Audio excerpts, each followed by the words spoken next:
ಓಂ ಶ್ರೀ ಗುರುಭ್ಯೋ ನಮಃ ಹರಿ ಓಂ ಓಂ ನಮಃ ಸೂರ್ಯಃ ಪಿತಾಮಹೋ ವ್ಯಾಸಃ ವಸಿಷ್ಠೋ ತ್ರಿಪರಾಶರಃ ಕಶ್ಯಪೋ ನಾರದೋ ಗಾರ್ಗ್ಯಃ ಮರೀಚಿರ್ ಮುನಿರಂಗಿರಾಃ ಲೋಮಶಃ ಪೌರುಷಶ್ಚೈವ ಚವನೋ ಯವನೋ ಭೃಗುಃ ಶವನಕೋಷ್ಟಾದಶಶ್ಚೇತಿ ಜ್ಯೋತಿಷ್ಶಾಸ್ತ್ರ ಪ್ರವರ್ತಕಾಃ ನಮೋ ಋಷಿಭ್ಯಃ ನಮೋ ಮಹದ್ಭ್ಯಃ. ಪ್ರಿಯ ವೀಕ್ಷಕರೇ, ಭಗವಂತ ಶುಭವನ್ನುಂಟು ಮಾಡಲಿ. ಆತ್ಮೀಯರೇ, ಡಿಸೆಂಬರ್ ತಿಂಗಳಲ್ಲಿ ಮೇಷರಾಶಿಯವರಿಗೆ ಹೇಗಿದೆ ಮಾಸ ಭವಿಷ್ಯ ಎಂಬುದನ್ನು ಗಮನಿಸಿಕೊಳ್ಳೋಣ. ಅಶ್ವಿನಿ ನಕ್ಷತ್ರ 1, 2, 3, 4ನೇ ಪಾದ, ಹಾಗೆ ಭರಣಿ ನಕ್ಷತ್ರ 1, 2, 3, 4ನೇ ಪಾದ, ಹಾಗೆ ಕೃತಿಕಾ ನಕ್ಷತ್ರ 1ನೇ ಪಾದ. ನೀವು ವಿಡಿಯೋ ಮುಗಿಯುವವರೆಗೂ ಕೂಡ ನೀವು ನೋಡ್ತಾ ಇರಿ. ವಿಶೇಷವಾಗಿ ನಕ್ಷತ್ರ ಪರಿಹಾರಗಳನ್ನು ಕೂಡ ತಿಳಿಸ್ಕೊಡುವಂತಹ ಒಂದು ಪ್ರಯತ್ನವನ್ನು ಮಾಡೋಣ. ಹಾಗೆ ಗ್ರಹಸ್ಥಿತಿ ಹೇಗಿದೆಯಪ್ಪ ಅಂತಂದರೆ ನೋಡಿ, 5-12ನೇ ತಾರೀಕಿಗೆ 5ನೇ ತಾರೀಕಿಗೆ ಈ ಡಿಸೆಂಬರಲ್ಲಿ ಗುರುವು ಕೂಡ ಪುನಃ ಮಿಥುನ ರಾಶಿಗೆ ಬರ್ತಾನೆ. ನಿಮ್ಮ ರಾಶಿಯಿಂದ ತೃತೀಯ ರಾಶಿಗೆ ಗುರುವು ಕೂಡ ಬರ್ತಾನೆ. ಹಾಗೆ ಷಷ್ಠ ರಾಶಿಯಲ್ಲಿ ಕೇತು, ಅಷ್ಟಮ ರಾಶಿಯಲ್ಲಿ ಬುಧ ಶುಕ್ರರು. ಅಂದರೆ 12ನೇ ತಿಂಗಳ ಸಾಮಾನ್ಯ 20ನೇ ತಾರೀಕಿನವರೆಗೂ ಕೂಡ ಅಷ್ಟಮ ರಾಶಿಯಲ್ಲೇ ಶುಕ್ರ ಇರ್ತಾನೆ. ಅನಂತರದಲ್ಲೇ ನವಮ ರಾಶಿಗೆ ಹೋಗ್ತಾನೆ. ಹಾಗೆ 16ನೇ ತಾರೀಕು ಅನಂತರದಲ್ಲಿ ಸಂಕ್ರಾಂತಿಯೂ ಕೂಡ ಇದೆ, ಧನುರ್ಮಾಸವೂ ಕೂಡ ಆರಂಭ ಆಗುತ್ತೆ. ಅನಂತರದಲ್ಲಿ ರವಿಯೂ ಕೂಡ ಧನುರ್ ರಾಶಿಗೆ 14ನೇ ತಾರೀಕು ಅನಂತರದಲ್ಲಿ ಪ್ರಯಾಣ ಮಾಡ್ತಾನೆ. ಹಾಗೆ ರವಿ ಮತ್ತು ಕುಜ 2 ಗ್ರಹಗಳು ಕೂಡ ಭಾಗ್ಯಸ್ಥಾನದಲ್ಲಿ, ಅನಂತರ ಏಕಾದಶ ಸ್ಥಾನದಲ್ಲಿ ರಾಹು, 12ನೇ ಸ್ಥಾನದಲ್ಲಿ ಶನಿ. ಹೀಗೆಲ್ಲ ನಿಮಗೆ ಗ್ರಹಸ್ಥಿತಿ ಇದೆ. ನಾವು ಹೇಳುವಂಥದ್ದು ಇದು ಗೋಚಾರ ಫಲ ಅಂಥೇಳಿ. ನಿಮ್ಮ ಜಾತಕದ ಮೇಲೆ, ದಶಾಭುಕ್ತಿಗಳ ಮೇಲೆ ಸ್ವಲ್ಪ ವ್ಯತ್ಯಾಸವೂ ಕೂಡ ಆಗಬಹುದು. ಇದೇ ಸಂಪೂರ್ಣವಾದಂತಹ ಒಂದು ತೀರ್ಮಾನ ಹೇಳುವಂಥದ್ದಲ್ಲ. ಹಾಗಿದ್ದಾಗೂ ಕೂಡ ಈ ಒಂದು ಗ್ರಹಸ್ಥಿತಿಯನ್ನು ಮೂಲಕವಾಗಿ ತಿಳ್ಕೊಂಡು ಒಂದು ಮಾರ್ಗದರ್ಶನ ಕೊಡುವಂತಹ ಒಂದು ಪ್ರಯತ್ನ ಮಾಡೋಣ. ಹಾಗೆ ಈ ಒಂದು ಸಬ್ಸ್ಕ್ರೈಬ್ ಮಾಡಿಲ್ಲ ಈ ಚಾನಲಿಗೆ ಅವರು ಸಬ್ಸ್ಕ್ರೈಬ್ ಮಾಡಿ, ಹಾಗೆ ಒಂದು ಲೈಕನ್ನು ಮಾಡಿ, ಶೇರನ್ನು ಮಾಡಿ ಅಂತೇಳಿ ಹೇಳ್ತಾ, ಈ ಡಿಸೆಂಬರ್ ತಿಂಗಳು ಅಂತಂದರೆ ನಮ್ಮ 2025ನೇ ಇಸ್ವಿಯ ಒಂದು ಕೊನೆಯ ಭಾಗ, ಕೊನೆಯ ಹಂತ. ಯಾಕಂದರೆ ವರ್ಷ ಭವಿಷ್ಯವನ್ನು ಕೂಡ ವಿಡಿಯೋ ಮಾಡಿ ಅಪ್ಲೋಡ್ ಮಾಡಿದ್ದೇವೆ, ಅದನ್ನು ಕೂಡ ನೀವು ಗಮನಿಸಿ ನೋಡಿ ಅಂತೇಳಿ ಹೇಳ್ತಾ, ಈ ಡಿಸೆಂಬರ್ ತಿಂಗಳಲ್ಲಿ ನೋಡಿ 3ನೇ ತಾರೀಕಿಗೆ 3/12 ಅಂದರೆ ಮಾರ್ಗಶೀರ್ಷ ಮಾಸದ ವಿಶೇಷವಾದಂತಹ ಶಿವನ ದೀಪೋತ್ಸವ ಮಾಡುವಂಥ ಒಂದು ಶುಭವಾದಂಥ ಒಂದು ದಿವಸ. ಹಾಗೆ 2ನೇ ತಾರೀಕಿಗೆ ಹನುಮದ್ ವ್ರತ, ವಿಶೇಷವಾಗಿ ಹನುಮಂತನನ್ನು ಪೂಜೆ ಪುನಸ್ಕಾರ ಮಾಡುವಂಥದ್ದು. ಹಾಗೆ 4ನೇ ತಾರೀಕಿಗೆ ದತ್ತಾತ್ರೇಯ ಜಯಂತಿ, ದತ್ತಾತ್ರೇಯ ಗುರುಗಳನ್ನು ಆದಷ್ಟು ಶ್ರದ್ಧಾಭಕ್ತಿಯಿಂದ ಪೂಜೆ ಪುನಸ್ಕಾರ ಮಾಡುವಂಥದ್ದು ಶುಭವಾದಂಥ ಒಂದು ದಿವಸ. ಆ ದಿವಸವೇ ಸತ್ಯನಾರಾಯಣ ಸ್ವಾಮಿ ಪೂಜೆಯೂ ಕೂಡ ಇದೆ. ಹಾಗೆ 5ನೇ ತಾರೀಕಿಗೆ ವಿಷ್ಣು ದೀಪೋತ್ಸವ, 8ನೇ ತಾರೀಕಿಗೆ ಸಂಕಷ್ಟರ ಚತುರ್ಥಿ, 12ನೇ ತಾರೀಕಿಗೆ ಕಾಲಭೈರವಾಷ್ಟಮಿ. ವಿಶೇಷವಾಗಿ 12ನೇ ತಾರೀಕು ಕಾಲಭೈರವಾಷ್ಟಮಿ, ಕಷ್ಟ ನಷ್ಟ ತೊಂದರೆ ಪರಿಹಾರಕ್ಕೆ ವಿಶೇಷವಾಗಿ ಶಿವನನ್ನು ಆರಾಧನೆ ಮಾಡುವಂಥ ಒಂದು ಶುಭವಾದಂಥ ಒಂದು ದಿವಸ. ಹಾಗೆ 16ನೇ ತಾರೀಕಿಂದ ಧನುರ್ಮಾಸ ಆರಂಭವಾಗುತ್ತೆ. ಧನುರ್ಮಾಸದಲ್ಲಿ ಆದಷ್ಟು ದೇವತಾ ಧ್ಯಾನ, ತಪಸ್ಸು, ಜಪಗಳಿಗೆ ಹೆಚ್ಚಿನದಾದಂಥ ಅವಕಾಶಗಳು. ಆದಷ್ಟು ಸಂಸ್ಕಾರ ಕರ್ಮಗಳಿಗೆ ಅಷ್ಟೊಂದು ಉತ್ತಮವಾದದ್ದಲ್ಲ. ಹಾಗೆ 17ನೇ ತಾರೀಕಿಗೆ ಪ್ರದೋಷ ಇದೆ, 19ನೇ ತಾರೀಕಿಗೆ ಎಳ್ಳು ಅಮಾವಾಸ್ಯೆಯೂ ಕೂಡ ಇದೆ. ಹಾಗೆ 25ನೇ ತಾರೀಕಿಗೆ ತುಳುವ ಷಷ್ಠಿ, 30ನೇ ತಾರೀಕಿಗೆ ಸರ್ವೇಶಾಂ ಏಕಾದಶಿ ಇದೆ. ಹೀಗೆ ಒಂದು ಹಬ್ಬ ಹರಿದಿನಗಳೇ ಸಾಮಾನ್ಯವಾಗಿದೆ. ಆದರೆ ಈ ಒಂದು ಡಿಸೆಂಬರ್ ತಿಂಗಳು ಅಂತಂದರೆ ಸ್ವಾಭಾವಿಕವಾಗಿ ವರ್ಷದ ಒಂದು ಕೊನೆಯ ಹಂತ. ಒಂದು ಎರಡನೇದಾಗಿ ಆದಷ್ಟು ನಾವು ದೇವತಾ ಆರಾಧನೆ, ತಪಸ್ಸನ್ನು, ಯಾಕಂದರೆ 26ನೇ ಇಸ್ವಿ ಆರಂಭವಾಗ್ತಾ ಇದೆ. ಹಾಗಾಗಿ ಕೂತ್ಕೊಂಡು ಪ್ಲ್ಯಾನ್ ಮಾಡಿಕೊಳ್ಬೇಕು. ಈ ವರ್ಷದಲ್ಲಿ ಏನೇನು ಸಾಧನೆಗಳು ಆಗಲಿಲ್ಲ, ಮುಂದಿನ ವರ್ಷದಲ್ಲಿ ಏನೇನು ಸಾಧನೆಗಳು ಆಗಬೇಕು ಅಂತ ಎಲ್ಲವನ್ನು ಕೂಡ ಮನಸ್ಸಿಟ್ಕೊಂಡು ಪ್ಲ್ಯಾನ್ ಮಾಡುವಂಥ ಒಂದು ಶುಭವಾದಂಥ ಒಂದು ತಿಂಗಳು ಅಂತೇಳಿ ಹೇಳಬಹುದು. ನೋಡೋಣ ಏನಾಗಬಹುದು ಈ ತಿಂಗಳಲ್ಲಿ ಮೇಷರಾಶಿಯವರಿಗೆ. ಒಂದನೇದಾಗಿ 5ನೇ ತಾರೀಕು ಅನಂತರದಲ್ಲಿ ಗುರುವು ಭಾಗ್ಯಸ್ಥಾನಕ್ಕೆ, ಗುರುವಿನ ದೃಷ್ಟಿ. ಹಾಗೆ ರವಿ ಮತ್ತು ಗುರು ಮತ್ತು ಕುಜನ ಪರಸ್ಪರ ಸಂಬಂಧಗಳು, ಸಂಯೋಗಗಳು ಹೆಚ್ಚಿನದಾದಂಥ ಅಭಿವೃದ್ಧಿಯನ್ನು ಉಂಟು ಮಾಡಬಹುದು. ಒಂದನೇದಾಗಿ ಬಹಳ ಮುಖ್ಯವಾಗಿ ಗಮನಿಸುವಂತಹದ್ದು, ಉದ್ಯೋಗ ಮಾಡುವಂಥ ವ್ಯಕ್ತಿಗಳಿಗೆ ಎಲ್ಲೋ ಒಂದು ಕಡೆಗೆ ಗೌರ್ಮೆಂಟಿನ ಅನುಕೂಲ ಆಗುವಂಥದ್ದು, ಅಥವಾ ಎಲ್ಲೋ ಒಂದು ಕಡೆ ನಿಮ್ಮ ಪ್ರಮೋಷನಲ್ಲಿ ತಡೆಯಾಗಿದ್ದರೆಲ್ಲ ಪರಿಹಾರ ಆಗುವಂಥದ್ದು, ಅಥವಾ ನಿಮ್ಮ ಮೇಲಧಿಕಾರಿಗಳಿಂದ ಪುನಃ ಕಿರಿಕಿರಿ ಆಗ್ತಾ ಇದೆ, ಸಮಸ್ಯೆಗಳಾಗ್ತಾ ಇದೆ ಅಂತಂದರೆ ಆ ಕಿರಿಕಿರಿ ಸಮಸ್ಯೆಗಳು ದೂರ ಆಗುವಂತಹ ಒಂದು ತಿಂಗಳಾಗಬಹುದು. ಹಾಗಾಗಿ ಉದ್ಯೋಗಿಗಳಿಗೆ ಬಹಳ ಉತ್ತಮವಾದಂಥ ಒಂದು ತಿಂಗಳು. ಯಾಕಂದರೆ ನಿಟ್ಟುಸಿರು ಬಿಡುವಂಥದ್ದು. ಎಷ್ಟೋ ಸಲ ಕೆಲಸ ಮಾಡ್ತಾ ಇರ್ತೇವೆ, ಉದ್ಯೋಗ ಮಾಡ್ತಾ ಇರ್ತೇವೆ, ಆ ಉದ್ಯೋಗದಲ್ಲಿ ಏನೇ ಮಾಡಿದ್ರೂ ಅಭಿವೃದ್ಧಿ ಆಗುವುದಿಲ್ಲ, ಏನೇ ಮಾಡಿದ್ರೂ ಪುನಃ ಕಿರಿಕಿರಿ, ಚಿಂತೆ ಆಗ್ತಾ ಇದೆ ಅಂತಂದರೆ ಉದ್ಯೋಗದಲ್ಲಿ ಹೆಚ್ಚಿನದಾದಂಥ ಅಭಿವೃದ್ಧಿಯನ್ನು ನೀವು ಕಾಣುವಂತಹ ಒಂದು ತಿಂಗಳಾಗಬಹುದು.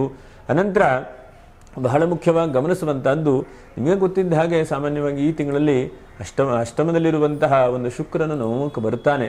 ಹಾಗಿದ್ದಾಗೂ ಕೂಡ ಶುಕ್ರನು ಅಷ್ಟಮದಲ್ಲಿದ್ದಾಗ ವಿವಾಹಾದಿ ಮಂಗಲ ಕಾರ್ಯಗಳಿಗೆ ಅಷ್ಟೊಂದು ಶುಭ ಅಲ್ಲ. 14ನೇ ತಾರೀಕು ನಂತರ ಧನುರ್ಮಾಸವೂ ಕೂಡ ಬರುತ್ತೆ. ಹಾಗಾಗಿ ವಿವಾಹಕ್ಕೆ ಅಷ್ಟೊಂದು ಪ್ರಯತ್ನ ಮಾಡುವಂಥದ್ದು ಬೇಡ.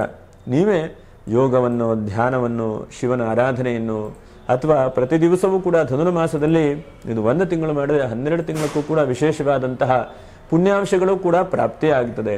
ಹಾಗಾಗಿ ಎಷ್ಟು ಸಾಧ್ಯ ಆಗುತ್ತೋ ಅಷ್ಟರ ಮಟ್ಟಿಗೆ ನೀವು ಆದಷ್ಟು ಬೆಳಗ್ಗೆ ಬೇಗನೆ ಎದ್ದು ಸೂರ್ಯ ಉದಯದ ಪೂರ್ವದಲ್ಲಿ ಎದ್ದುಕೊಂಡು ನೀವು ಆದಷ್ಟು ಶಿವನ ಆರಾಧನೆ, ಭಕ್ತಿ, ಪ್ರಾರ್ಥನೆ, ನಮಸ್ಕಾರವನ್ನು ಮಾಡ್ತಾ ಬನ್ನಿ. ಯಾಕಂದರೆ ಅನಾರೋಗ್ಯ ಯಾರಿಗಿದೆಯೋ ಅಂಥವರು ವಿಶೇಷವಾಗಿ ಈ 1 ತಿಂಗಳಲ್ಲಿ ಆದಷ್ಟು ಭಗವನ್ ನಾಮಸ್ಮರಣೆ ಅನುಷ್ಠಾನವನ್ನು ಮಾಡ್ತಾ ಹೋದರೆ, ಇದನ್ನು ಮೇಷರಾಶಿಯವರು ಸಾಡಸಾತ್ ಶನಿ ಬೇರೆ ನಡೀತಾ ಇದೆ, ಮನಸ್ಸೆಲ್ಲ ಚಿಂತೆ, ಎಲ್ಲೋ ಒಂದು ಕಡೆ ಹಣಕಾಸಿನ ಮುಗ್ಗಟ್ಟು, ಕುಟುಂಬದಲ್ಲಿ ಎಲ್ಲವೂ ಕೂಡ ಇರುತ್ತೆ. ಯಾಕೋ ಮುಂದೆ ಹಂತವಾಗಿ ಮುಂದಕ್ಕೆ ಹೋಗ್ತಾ ಇಲ್ಲ. ಯಾವುದೋ ಒಂದು ಮಾಡದಂತಹ ಕೆಲಸವನ್ನೇ ಮುಂದುವರಿಸ್ಕೊಂಡು ಹೋಗಬೇಕು ಅಂದ್ಕೊಳ್ತೇನೆ, ಆದರೂ ಕೂಡ ಆತಂಕ, ಅಡ್ಡಿ, ಹೀಗೆಲ್ಲ ನಿಮಗೆ ಪುನಃ ತಲೆ ಮೇಲೆ ತೊಂದರೆಯೇ ಕೂತ್ಕೊಂಡಿದೆ. ಹಾಗಾಗಿ ನೀವು ಧನುರ್ಮಾಸ ಬಂದಿದೆ, ಧನುರ್ಮಾಸ ಬಂದಾಗ ಆದಷ್ಟು ಶಿವನನ್ನ ಬಹಳ ಮುಖ್ಯವಾಗಿ ಆರಾಧನೆ ಮಾಡಬೇಕು. ಶಿವನ ದೇವಸ್ಥಾನಕ್ಕೆ ಹೋಗುವಂತಹದ್ದು, ಅರಳಿ ಮರದ ಪ್ರದಕ್ಷಿಣೆ ಮಾಡಬೇಕು. ಯಾಕಂದ್ರೆ ಈಗ ನಿಮಗೆ ಕಷ್ಟವೂ ಕೂಡ ಇದೆ, ಅದರ ಜೊತೆಯಲ್ಲಿ ಕೆಲವೊಂದಷ್ಟು ಜನಕ್ಕೆ ಒಳ್ಳೆ ರೀತಿಯಾದಂಥ ಫಲಗಳು ಆಗ್ತಾ ಇರಬಹುದು. ಆದರೆ ನಾವು ಹೆಚ್ಚಿನದಾಗಿ ನೋಡ್ತಾ ಇದ್ರೆ ಈ ಮೇಷರಾಶಿಯವರಿಗೆ ಸ್ವಲ್ಪ ಒದ್ದಾಟವೇ ಜಾಸ್ತಿ ಆಗಿದೆ. 7.5 ಶನಿ ಬಂದ ತಕ್ಷಣನೇ ನೀವು ಸ್ವಲ್ಪ ಒದ್ದಾಟ, ಎಲು ಚಿಂತೆ, ಯಾವ ಕೆಲಸ ಹೋದ್ರೂ ಬಹಳ ವಿಳಂಬವಾಗುವಂತಹ ಇಂತಹ ಒಂದು ಪರಿಸ್ಥಿತಿಯಲ್ಲಿದ್ದೀರಿ. ಹಾಗಾಗಿ ನೀವು ಬಹಳ ಮುಖ್ಯವಾಗಿ ಮಾಡಬೇಕಾದದ್ದು, ಈ ಧನುರ್ಮಾಸ ಸಿಕ್ಕಿದೆ, 16ನೇ ತಾರೀಕಿಂದ ಸಾಧ್ಯವಾದ ಮಟ್ಟಿಗೆ 1 ತಿಂಗಳ ಕಾಲ ಅರಳಿ ಮರದ ಪ್ರದಕ್ಷಿಣೆ ಮಾಡುವಂಥದ್ದು, ಶಿವನ ದೇವಸ್ಥಾನಕ್ಕೆ ಹೋಗುವಂಥದ್ದು, ನಮಸ್ಕಾರ ಮಾಡುವಂಥದ್ದು, ಬೆಳಗ್ಗೆ ಎದ್ದು ಬ್ರಾಹ್ಮಿ ಮುಹೂರ್ತೆ ಚೋತ್ಥಾಯ ಚಿಂತಜೆ ದಾತ್ಮನೋಹಿತಂ ಎಂಬುದಾಗಿ ಗ್ರಂಥಗಳಲ್ಲಿ ಹೇಳ್ತಾರೆ. ಬ್ರಾಹ್ಮಿ ಮುಹೂರ್ತದಲ್ಲಿ ಎದ್ದು ಆತ್ಮನೋಹಿತಂ, ಆತ್ಮ ಅಂತಂದ್ರೇನು? ನಾನು ಶರೀರ ಅಥವಾ ಒಳಗಡೆ ಇರುವಂಥ ಸಾಧನೆ ಮಾಡುವಂಥ ಮನಸ್ಸು, ಇದ್ರ ಬಗ್ಗೆ ಚಿಂತನೆ ಮಾಡಬೇಕು. ಹಿತಂ ಅಂತಂದ್ರೆ ನಾನು ಏನು ಮಾಡಿದ್ರೆ ಒಳ್ಳೆಯದಾಗತ್ತೆ, ಜಗತ್ತಿಗೆ ಏನು ಮಾಡಿದ್ರೆ ಒಳ್ಳೆಯದಾಗತ್ತೆ, ಏನು ಮಾಡಿದ್ರೆ ನಾನು ಹೇಳುವಂಥ ಒಂದು ವ್ಯಕ್ತಿ ಅಥವಾ ನಮ್ಮ ಕುಟುಂಬಕ್ಕೆ, ನಮ್ಮ ಪರಿಸರಕ್ಕೆ ಏನೇನು ಒಳ್ಳೆಯದಾಗತ್ತೆ ಅಂತ ಹೇಳಿ ಬ್ರಾಹ್ಮಿ ಮುಹೂರ್ತದಲ್ಲಿ ಎದ್ದು ಚಿಂತನೆ ಮಾಡಬೇಕಂತೆ. ಹಾಗೆ ಮಾಡಿದಾಗ ಎಲ್ಲ ಕೆಲಸಗಳು ಕೂಡ ಅಭಿವೃದ್ಧಿ ಆಗ್ತಾ ಹೋಗ್ತದೆ. ಆದರೆ ಇತ್ತೀಚಿನ ದಿವಸದಲ್ಲಿ ಏನಾಗಿದೆ, 12 ಗಂಟೆ 1 ಗಂಟೆಗೆ ನಿದ್ರೆ ಮಾಡುವಂಥದ್ದು, ಬೆಳಿಗ್ಗೆ 10 ಗಂಟೆಗೋ 12 ಗಂಟೆಗೆ ಏಳುವಂತಹ ಒಂದು ಪರಿಸ್ಥಿತಿ ಆಗಿದೆ. ಹಾಗಿದ್ದಾಗೂ ಕೂಡ ಆದಷ್ಟು ಬೇಗನೆ ಮಲಗು, ಬೇಗನೆ ಏಳು, ಇದನ್ನು ನಾವು ಆದಷ್ಟು ರೂಢಿ ಮಾಡಿಕೊಂಡ್ರೆ ಆ ಬ್ರಾಹ್ಮಿ ಮುಹೂರ್ತದ ವಿಶೇಷವಾದಂಥ ಫಲಗಳು, ವಿಶೇಷವಾದಂತಹ ಭಗವಂತನ ಅನುಗ್ರಹಗಳು ನಮ್ಮೆಲ್ಲರಿಗೂ ಕೂಡ ಸಿಗಲಿಕ್ಕಿದೆ. ಯಾಕಂದರೆ ಎಷ್ಟೋ ಸಲ ನಿದ್ರೆ ಹೇಳುವಂಥದ್ದು ಆವಾವ ಸಮಯಕ್ಕೆ ಸರಿಯಾದಂತಹ ವ್ಯವಸ್ಥೆ ಆಗುತ್ತೆ. ನೋಡಿ, ಈಗ ಚಳಿಗಾಲ ಬಂದಿದೆ ಅಲ್ವಾ, ಚಳಿಗಾಲ ಬಂದಾಗ ನಾವು ಶರೀರಕ್ಕೆ ಹೇಳಬೇಕಾಗುವುದಿಲ್ಲ, ಮೈಯೆಲ್ಲ ಒಡೀತದೆ. ಅದೇ ತರಹ ಒಂದೊಂದು ವಾತಾವರಣಗಳು ಪ್ರಕೃತಿ ಮೇಲೆ, ಮನುಷ್ಯನ ಮೇಲೆ ಪ್ರಭಾವವನ್ನು ಪುನಃ ಕೊಡ್ತಾ ಇರುತ್ತೆ. ಹಾಗಾಗಿ ಆದಷ್ಟು ಈ 1 ತಿಂಗಳಲ್ಲಿ ನೀವು ಮೇಷರಾಶಿಯವರ ತನಕ ಎಷ್ಟಾಗತ್ತೋ ಅಷ್ಟು ಸಾಧ್ಯವಾದ ಮಟ್ಟಿಗೆ ಅರಳಿ ಮರದ ಪ್ರದಕ್ಷಿಣೆಯನ್ನು, ಶಿವನನ್ನು ಆರಾಧನೆ ಮಾಡುವಂಥದ್ದನ್ನು ಮರಿಬೇಡಿ. ಹಾಗೆ ಮುಂದೆ ಕುಟುಂಬ ವಿಷಯಗಳನ್ನು ಯೋಚನೆ ಮಾಡ್ತಾ ಹೋದರೆ, ಕುಟುಂಬಕಾರಕನಾದಂತಹ ಶುಕ್ರನೂ ಕೂಡ ಬುಧನ ಜೊತೆಗಿದ್ದಾನೆ. ಹಾಗಾಗಿ ಎಲ್ಲೋ ಒಂದು ಕಡೆ ಕುಟುಂಬದಲ್ಲಿ ಅನುಕೂಲ ಆಗುವಂಥದ್ದು, ಅಥವಾ ಹಿಂದೆ ಇರುವಂತಹ ಯಾವುದೋ ಕೆಲಸ ಬಿಟ್ಟಿದ್ದರೆ ಪುನಃ ಮುಂದೆ ಹೋಗುವಂಥದ್ದು, ಅಥವಾ ಏನೋ ಭೂಮಿ ವ್ಯಾಪಾರ ವ್ಯವಹಾರ ಕೈ ಹಾಕಿದ್ದಾನೆ, ಅಥವಾ ಸೈಟ್ ಎಲ್ಲೋ ಒಂದು ದೂರದಲ್ಲಿ ಖರೀದಿ ಮಾಡಬೇಕು ಅಂದ್ಕೊಂಡಿದ್ದೇನೆ, ಅಂತಹ ಕೆಲಸಗಳು ಚಾಲನೆ ಸಿಗುವಂತಹ ಸಾಧ್ಯತೆಗಳು ಕೂಡ ಇದ್ದಾವೆ. ಯಾಕಂದ್ರೆ ಕುಜನು ನಿಮಗೆ ಈ ತಿಂಗಳ ಸಂಪೂರ್ಣವಾಗೂ ಕುಜ ಇರ್ತಾನೆ, ಧನುರಾಶಿಯಲ್ಲೇ ಇರ್ತಾನೆ. ಹಾಗಾಗಿ ಕುಜನಿಂದ ಬಹಳ ಒಳ್ಳೆ ರೀತಿಯಾದಂಥ ಫಲವನ್ನು ನಿರೀಕ್ಷೆ ಮಾಡಬಹುದು. ಭಾಗ್ಯಸ್ಥಾನದಲ್ಲಿರುವಂತಹ ಕುಜ 5 ವಿಶೇಷವಾದಂಥ ಫಲಗಳನ್ನು ಕೊಡ್ತಾನೆ. 1ನೇದಾಗಿ ಭೂಮಿಯ ವ್ಯಾಪಾರ ವ್ಯವಹಾರಗಳಿಗೆ ಹೆಚ್ಚಿನದಾದಂಥ ಅಭಿವೃದ್ಧಿ ಆಗುವಂಥದ್ದು. 2ನೇದಾಗಿ ಏನಾದರೂ ಡಿಜಿಟಲ್ ಮಾರ್ಕೆಟಿಂಗು, ಆನ್ಲೈನ್ ಕೆಲಸ ಕಾರ್ಯಗಳನ್ನು, ಅಥವಾ ಏನೋ ನೀವು ಕಂಪ್ಯೂಟರ್ ಸಂಬಂಧವಾದಂಥ ಕೆಲಸ ಕಾರ್ಯಗಳನ್ನು ಮಾಡ್ತಾ ಇದ್ರೆ ಅದರಲ್ಲಿ ಹೆಚ್ಚಿನದಾದಂಥ ಅಭಿವೃದ್ಧಿ ಆಗುವಂಥದ್ದು. ಹಾಗೆ 3ನೇದಾಗಿ ಋಣಬಾಧೆ ಬಹಳ ಮುಖ್ಯವಾಗಿ ಗಮನಿಸ್ತೇವೆ. ಎಷ್ಟೋ ಸಲ ಬ್ಯಾಂಕ್ ಲೋನ್ ಮಾಡಿ ಕಟ್ಟಿ ಎಷ್ಟು ಕಟ್ಟಿದ್ರೂ ಕೂಡ ಆ ಸಾಲ ತೀರೋದಿಲ್ಲ. ಹಾಗೆ ಇಂತಹ ಒಂದು ಕುಜನು ಭಾಗ್ಯದಲ್ಲಿದ್ದಾಗ ಯಾವುದೋ ಒಂದು ಮೂಲದಿಂದ ಹಣ ಬರುತ್ತೆ, ಅದನ್ನು ಆದಷ್ಟು ಬ್ಯಾಂಕಿಗೆ ಕಟ್ಕೊಂಡು ಅಥವಾ ನಿಮ್ಮ ಸಾಲ ಕಟ್ಕೊಂಡು ಅದರಿಂದ ಹೊರಗಡೆ ಬರುವಂತಹ ಪ್ರಯತ್ನವನ್ನು ಮಾಡಿ. ಕುಜನು ಆದಷ್ಟು ನಿಮಗೆ ಸಾಲಗಳನ್ನು ಕಡಿಮೆ ಮಾಡುವ ಹಾಗೆ ಕುಜನು ಅನುಗ್ರಹಿಸ್ತಾನೆ. ಹಾಗಾಗಿ ಕುಜನನ್ನು ಯಾವುದೇ ಕಾರಣಕ್ಕೂ ಕೂಡ ಈ ಸಮಯ ಬಂದಾಗ ಎಲ್ಲೋ ಒಂದು ಕಡೆ ಹಣ ಬಂದಿದೆ ಅಂತಂದರೆ ಖರ್ಚು ಮಾಡಲಿಕ್ಕೆ ಹೋಗಬೇಡಿ. ಅದನ್ನು ಇನ್ವೆಸ್ಟ್ಮೆಂಟ್ ಮಾಡುವಂಥದ್ದು ಅಥವಾ ಸಾಲ ಇದ್ದರೆ ಅದಕ್ಕೆ ತೀರಿಸುವಂತಹ ಪ್ರಯತ್ನವನ್ನು ಮಾಡಿ. ಅನಂತರ ಭ್ರಾತೃ, ಅಣ್ಣ ತಮ್ಮ, ಅಕ್ಕ ತಂಗಿ, ಇಂತಹ ವ್ಯಕ್ತಿಗಳ ವಿಷಯದಲ್ಲಿ ಕುಜನು ಪರಸ್ಪರ ಒಂದು ಹೊಂದಾಣಿಕೆ ಕೊಡುವಂತಹ ಅವಕಾಶಗಳನ್ನು ಕೂಡ ಕೊಡ್ತಾನೆ. ಮತ್ತು ಭೂಮಿಯ ವ್ಯಾಜ್ಯ, ಎಷ್ಟೋ ಜನಕ್ಕೆ ಎಲ್ಲವೂ ಕೂಡ ಚೆನ್ನಾಗಿರುತ್ತೆ, ಭೂಮಿಯಲ್ಲಿ ಏನೋ ಕಿರಿಕಿರಿ, ಏನೋ ಚಿಂತೆ, ಇಂತಹ ವ್ಯಾಜ್ಯಗಳಿದ್ದರೆ ಭಾಗ್ಯದಲ್ಲಿ ಬರುವಂತಹ ಕುಜನು ಗೌರ್ಮೆಂಟಿನ ಮೂಲಕವಾಗೂ ಅನುಕೂಲಗಳನ್ನು ಕೊಡ್ತಾನೆ.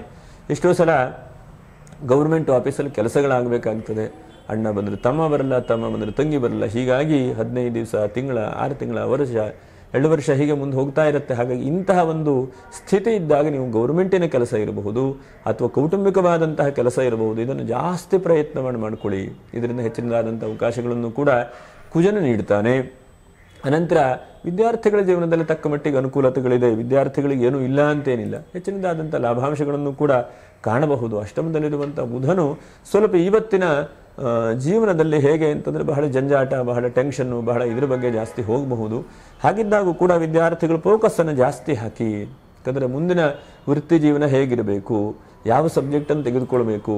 ಹಿಂದೆಲ್ಲ ಇರಲಿಲ್ಲ, ಹಿಂದೆಲ್ಲ ಒಟ್ಟರಾಶಿ ಓದ್ತಾ ಇದ್ರು, ಯಾವುದೋ ಒಂದು ಕೆಲಸ ಸಿಕ್ಕಿತ್ತೋ ಆಯಿತೋ ಇಲ್ವೋ, ಕೊನೆ ಯಾವುದೂ ಇಲ್ಲ ಅಂತಂದರೆ ಯಾವುದೋ ಒಂದು ಕೆಲಸ ಆರಿಸ್ಕೊಂಡು ಹೋಗ್ತಾ ಇದ್ರು. ಇವತ್ತು ಹಾಗಲ್ಲ. ಇನ್ನು 10 ವರ್ಷ, 15 ವರ್ಷ, 20 ವರ್ಷದ ಲಾಂಗ್ ಟರ್ಮ್ ಪ್ಲ್ಯಾನ್ ಮಾಡಿಕೊಂಡು ಏನು ಮಾಡಿದ್ರೆ ಅನುಕೂಲತೆಗಳಾಗುತ್ತೆ, ಯಾವ ಸಬ್ಜೆಕ್ಟ್ ಓದಬೇಕು, ಇಂತಹ ಎಲ್ಲ ಅವಕಾಶಗಳು ಕೂಡ ಇವತ್ತಿನ ಕಾಲಕ್ಕಿದೆ. ಹಿಂದೂ ಇತ್ತು, ನಮಗೆ ತಿಳುವಳಿಕೆ ಇರಲಿಲ್ಲ. ಹಾಗಾಗಿ ಇತ್ತೀಚಿನ ದಿವಸದಲ್ಲಿ ನಾವು ಬಹಳಷ್ಟು ಮುಂದಿನ ಬಗ್ಗೆ ಚಿಂತನೆ ಮಾಡಲಿಕ್ಕೆ ಅವಕಾಶಗಳನ್ನು, ಜ್ಞಾನವನ್ನು ಭಗವಂತ ನೀಡ್ತಾ ಇದ್ದಾನೆ. ಟೆಕ್ನಾಲಜಿ ಎಷ್ಟೊಂದು ಮುಂದುವರೆದಿದೆ ನೋಡಿ. ಯಾಕಂದರೆ ನಮ್ಮದೇ ಯೂಟ್ಯೂಬ್ ಚಾನಲ್ ಯಾವ್ಯಾವುದೋ ದೇಶದಲ್ಲಿ ಕೂತ್ಕೊಂಡು ಕೇಳ್ತಾರೆ, ಹೇಳ್ತಾರೆ. ಎಷ್ಟೋ ಜನ ಕನ್ಸಲ್ಟೇಷನ್ ತೆಗೆದುಕೊಳ್ತಾರೆ, ಸಂಪರ್ಕ ಮಾಡ್ತಾರೆ. ಅರ್ಥ ಏನಂತಂದರೆ ಇವತ್ತೊಂದು ಯೂಟ್ಯೂಬ್ ಮಾಧ್ಯಮ ಹೇಳುವಂಥದ್ದು ಅಷ್ಟೊಂದು ಜನಕ್ಕೆ ತಲುಪಿಸ್ತಾ ಇದೆ. ಹಾಗಾಗಿ ಪ್ರತಿಯೊಂದು ವಿಷಯದಲ್ಲೂ ಕೂಡ ಅವಕಾಶಗಳು ಬಹಳಷ್ಟಿದೆ. ಹಾಗಾಗಿ ಅಂಥ ಒಳ್ಳೆ ರೀತಿಯಾದಂಥ ಅವಕಾಶಗಳನ್ನು ವಿದ್ಯಾರ್ಥಿಗಳು, ಯಾಕಂದರೆ ಶುಕ್ರನ ಜೊತೆಗೆ ಬುಧ ಇದ್ದಾನೆ, ಹಾಗಾಗಿ ನೀವು ಅದನ್ನು ಬೆಳೆಸ್ಕೊಳ್ಳಿ, ಅದರಿಂದ ಡೆವಲಪ್ ಆಗುವ ಹಾಗೆ ಪ್ರಯತ್ನವನ್ನು ಮಾಡಿಕೊಳ್ಳಿ. ಮುಂದಿನ ವೃತ್ತಿ ಜೀವನ ಹೀಗೆ ಮಾಡ್ತೇನೆ, ಗೋಲ್ ಹೀಗೆ ಅಂಥೇಳಿ ಇಟ್ಕೊಳ್ಳುವಂತಹ ಒಂದು ಪ್ರಯತ್ನ ಮಾಡಿ. ಅದರಿಂದ ಬಹಳ ಮುಖ್ಯವಾಗಿ ಸಕ್ಸಸ್ಫುಲ್ ಆಗುವಂಥ ಸಾಧ್ಯತೆಗಳಾಗುತ್ತೆ.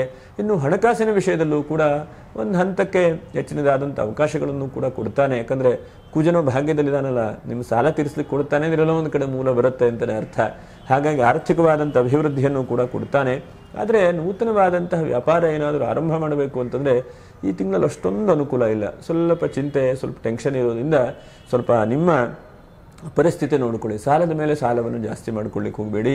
ಮತ್ತು ಹಂತವಾಗಿ ಬಿಸ್ನೆಸ್ಸನ್ನು ಡೆವಲಪ್ ಮಾಡ್ತಾ ಹೋಗಿ. ಒಂದೇ ಸಲ ದುಡ್ಡು ಹಾಕುವಂಥದ್ದು, ನಷ್ಟ ಮಾಡಿಕೊಳ್ಳುವಂಥದ್ದು, ಕೊನೆಗೆ ಜೀವನ ಪರ್ಯಂತ ಬಿಸ್ನೆಸ್ಸಿಗೆ ಹೋಗದೇ ಇರುವಂಥ ಮನಸ್ಥಿತಿ ಆಗಿಬಿಡುತ್ತೆ. ಹಾಗಾಗಿ ಹಂತವಾಗಿ ಬೆಳೆಯುವಂತಹ ಒಂದು ಪ್ರಯತ್ನವನ್ನು ಮಾಡಿ. ಹೊಸದಾದಂತಹ ವ್ಯಾಪಾರ ಬೇಡ ಅಂತೇಳಿ ಹೇಳ್ತೇನೆ. ಮತ್ತು ಒಂದು ಹಂತಕ್ಕೆ ಹಿಂದೆ ನೀವು ಇನ್ವೆಸ್ಟ್ಮೆಂಟ್ ಮಾಡಿದಂತಹ ಒಂದು ಸಂಪತ್ತು ವೃದ್ಧಿ ಆಗುವಂಥದ್ದು ಅವಕಾಶಗಳು ಕೂಡ ಆಗುತ್ತೆ. ವಾಹನದಲ್ಲಿ ಹೆಚ್ಚಿನದಾದಂಥ ಅಭಿವೃದ್ಧಿ ಆಗಬಹುದು ಈ ತಿಂಗಳಲ್ಲಿ ನೋಡಿ. ಏನಾದರೂ ಹಳೆ ವಾಹನ ಇದ್ದರೆ ಸೇಲ್ ಮಾಡುವಂಥದ್ದು ಅಥವಾ ಏನೋ ವಾಹನದ ಬಗ್ಗೆ ಚಿಂತನೆ ಮಾಡುವಂಥ ಅವಕಾಶಗಳು ಕೂಡ ಆಗುತ್ತೆ. ಅದು ಬಹಳ ಉತ್ತಮವಾದಂಥದ್ದು. ಆದರೆ ಈ ತಿಂಗಳಲ್ಲಿ ಒಂದು 5 ಹಿತಮಿತಿಯಲ್ಲಿ ಇಟ್ಕೊಂಡು ಪ್ರಯತ್ನವನ್ನು ಮಾಡಿ. ಒಂದನೇದಾಗಿ ನಿಮ್ಮ ಆರ್ಥಿಕವಾದಂಥ ವ್ಯವಸ್ಥೆಯನ್ನು ನೋಡಿಕೊಂಡು ಖರ್ಚಿನ ವ್ಯವಸ್ಥೆಯನ್ನು ಮಾಡಿಕೊಳ್ಳಿ. ಎರಡನೇದಾಗಿ ಮಕ್ಕಳ ವಿಷಯದಲ್ಲಿ ಬಹಳ ಜಾಗ್ರತೆ ವಹಿಸ್ಕೊಳ್ಳಿ. ಮೂರನೇದಾಗಿ ಯಾವುದೇ ಕೆಲಸಕ್ಕೂ ಕೂಡ ದಿಢೀರ್ನೆ ನೀವು ಮುಂದುಗ್ಗಿ ಹೋಗುವಂತಹ ಪ್ರಯತ್ನ ಮಾಡಬೇಡಿ. ಯಾಕಂದರೆ ಸ್ವಲ್ಪ ಯೋಚನೆ ಮಾಡಿ, ಏನು ಮಾಡಿದ್ರೆ ಹೇಗೆ ಆಗತ್ತೆ ಹೇಳುವಂಥ ಪ್ರಯತ್ನವನ್ನು ಮಾಡಿ. ಮತ್ತು ಬಾಂಧವ್ಯ, ಬಂಧುವರ್ಗದಲ್ಲಿ ಹೆಚ್ಚಿನದಾದಂಥ ಹಣಕಾಸಿನ ವ್ಯಾಪಾರ ವ್ಯವಹಾರ ವಹಿವಾಟನ್ನು ಇಟ್ಕೊಳ್ಳಿಕ್ಕೆ ಹೋಗಬೇಡಿ. ಯಾಕಂದರೆ ಅದರಿಂದ ನಾಳೆಗೆ ನಾನು ಅಷ್ಟು ಕೊಟ್ಟೆ, ಇಷ್ಟು ಕೊಟ್ಟೆ ಅಂತ ಹೇಳಿ ಜನರ ಮುಂದೆ ಹೇಳ್ಕೊಳ್ತಾನೆ. ಅದೇ ನಾಳೆಗೆ ನಿಮಗೆ ಮನಸ್ಸಿಗೆ ಬಹಳ ಚಿಂತೆ ಆಗ್ತದೆ, ಖಿನ್ನತೆ ಆಗುತ್ತೆ. ಹಾಗೆ 5ನೇದಾಗಿ ಬಹಳ ಮುಖ್ಯವಾಗಿ ನಿಮ್ಮ ದಾರಿ ಏನು, ನಿಮ್ಮ ಗೋಲ್ ಏನು, ಇದನ್ನೇ ಸದಾಕಾಲ ಈ ತಿಂಗಳಲ್ಲಿ ಚಿಂತನೆ ಮಾಡ್ತಾ ಇರಿ. ಅಂದರೆ ನೋಡ್ತಾ ಮುಗದೇ ಹೋಯಿತು, 25ನೇ ಇಸ್ವಿ ಮುಗದೇ ಹೋಯಿತು, ನೋಡ್ತಾ ಇನ್ನು 26ನೇ ಇಸ್ವಿ ಮುಗಿದು ಹೋಗ್ಬಿಡುತ್ತೆ. ಹಾಗಾಗಿ ನಮ್ಮ ಜೀವನದಲ್ಲಿ ಅತ್ಯಮೂಲ್ಯವಾದಂತಹ ಸಮಯ ಹೇಳುವಂಥದ್ದು ಬಹಳ ಮುಖ್ಯವಾದಂಥದ್ದು. ಅಂಥ ಸಮಯವನ್ನು ಹಾಳು ಮಾಡ್ಕೊಳ್ಳಿಕ್ಕೆ ಹೋಗಬೇಡಿ. ಅದರ ಜೊತೆಯಲ್ಲಿ ಒಂದು ಹಂತಕ್ಕೆ ಕಂಕಣ ಭಾಗ್ಯಗಳ ಪ್ರಯತ್ನವನ್ನು ಮಾಡಿ. ಆಗತ್ತೆ ಹೇಳುವಂಥ ಸ್ವಲ್ಪ ಕಷ್ಟ. ಹಾಗಿದ್ದಾಗೂ ಪ್ರಯತ್ನವನ್ನು ಬಿಡುವಂಥ ಒಂದು ಬೇಡ. ಇನ್ನು ಇಷ್ಟು ಹೆಚ್ಚಿನದಾದಂಥ ಲಾಭಾಂಶಗಳನ್ನು ಭಗವಂತ ಅನುಗ್ರಹಿಸ್ತಾನೆ. ಎಲ್ಲ ರೀತಿಯಾದಂತಹ ಅವಕಾಶಗಳನ್ನು ಇದೆ, ಪ್ಲ್ಯಾನ್ ಮಾಡಲಿಕ್ಕೆ ತನಕ ಅವಕಾಶಗಳಿದೆ. ಉತ್ತಮವಾದಂತಹ ಅವಕಾಶಗಳನ್ನು ಭಗವಂತ ನೀಡ್ತಾ ಇದ್ದಾನೆ. ಅದರ ಜೊತೆಯಲ್ಲಿ ನಕ್ಷತ್ರ ಪರಿಹಾರಗಳೇನು? ಒಂದನೇದಾಗಿ ಅಶ್ವಿನಿ ನಕ್ಷತ್ರದವರು ಎಷ್ಟು ಸಾಧ್ಯ ಆಗುತ್ತೋ ಅಷ್ಟು ಶಿವನಾಮ ಸ್ಮರಣೆ ಮಾಡಿ, ಮರ್ಯಾದೆ ಇದ್ದ ಹಾಗೆ ಭರಣಿ ನಕ್ಷತ್ರದ ದತ್ತಾತ್ರೇಯ ಜಯಂತಿ ಇದೆ ನೋಡಿ 4ನೇ ತಾರೀಕಿಗೆ. ಹಾಗೆ ದತ್ತಾತ್ರೇಯ ಜಯಂತಿ ಇದೆ. ಎಷ್ಟು ಸಾಧ್ಯವಾಗುತ್ತೋ ಅಷ್ಟು ಸದ್ಗುರು ದತ್ತಾತ್ರೇಯ ದೇವರನ್ನು ಧ್ಯಾನ ಮಾಡಿ. ಗುರುಚರಿತ್ರೆ ಬಂದರೆ ನಿಮ್ಮ ಗುರುಚರಿತ್ರೆ ಪಾರಾಯಣ ಮಾಡಿ. ಆ ಗುರುಚರಿತ್ರೆಯಿಂದನೂ ಕೂಡ ಬಹಳ ಒಳ್ಳೆ ರೀತಿಯಾದಂತಹ ಫಲಗಳು, ಅವಕಾಶಗಳು ಕೂಡ ಸಿಗುತ್ತೆ. ಇನ್ನು ಕೃತಿಕಾ ನಕ್ಷತ್ರ 1ನೇ ಪಾದ 12ನೇ ತಾರೀಕಿಗೆ ಕಾಲಭೈರವಾಷ್ಟಮಿ ಅಂತಿದೆ. ಹಾಗಾಗಿ ದೇವರಾಜ ಸೇವ್ಯಮಾನ ಪಾವನಾಂಘ್ರಿ ಪಂಕಜಂ ಅಂತ ಕಾಲಭೈರವ ಅಷ್ಟಕ ಇದೆ. ಹಾಗೆ ಅಂತಹ ಕಾಲಭೈರವನನ್ನು ಕೂಡ ಭಕ್ತಿಯಿಂದ ಪ್ರಾರ್ಥನೆ ಮಾಡಿ. ಯಾಕಂದರೆ ಕೃತಿಕಾ ನಕ್ಷತ್ರದವರಿಗೆ ಒಂದು ಹಂತ ಕೈ ಹತ್ತುತ್ತಾ ಇದೆ, ಆದರೂ ಎಲ್ಲೋ ಚಿಂತೆ, ಎಲ್ಲೋ ಕಷ್ಟ, ಎಲ್ಲೋ ಒಂದು ಒತ್ತಡ ಅಂತೇಳಿ ಆಗ್ತಾ ಇದೆ. ಹಾಗಾಗಿ ಅಂಥ ಎಲ್ಲ ಒತ್ತಡಕ್ಕೂ ಕೂಡ ಪರಿಹಾರ ಯಾರಪ್ಪ ಅಂತಂದರೆ ಸರ್ವೇಶ್ವರಾಣಾಂ ಗುರುಹು, ಗುರುವಿನ ಪರಿಹಾರ, ಈಶ್ವರನ ಪರಿಹಾರ. ಹಾಗೆ ಎಲ್ಲರಿಗೂ ಕೂಡ ಶುಭ ಮಾಡಲಿ. ಒಂದು ವಿಶೇಷವಾಗಿ ಡಿಸೆಂಬರ್ ತಿಂಗಳಲ್ಲಿ ಅಶ್ವಿನಿ ನಕ್ಷತ್ರ, ಭರಣಿ ನಕ್ಷತ್ರ, ಕೃತಿಕಾ ನಕ್ಷತ್ರದವರಿಗೆ ಸಮೃದ್ಧಿ, ಶಾಂತಿಯನ್ನು ಭಗವಂತ ಅನುಗ್ರಹಿಸಲಿ ಅಂತ ಹೇಳುತ್ತಾ ಮುಂದಿನ ವಿಡಿಯೋದಲ್ಲಿ ಮತ್ತೆ ಭೇಟಿ ಮಾಡೋಣ. ನಮಸ್ಕಾರ. ಲೋಕ ಸಮಸ್ತ ಸುಖಿನೋ ಭವಂತು. ನಮಸ್ಕಾರ.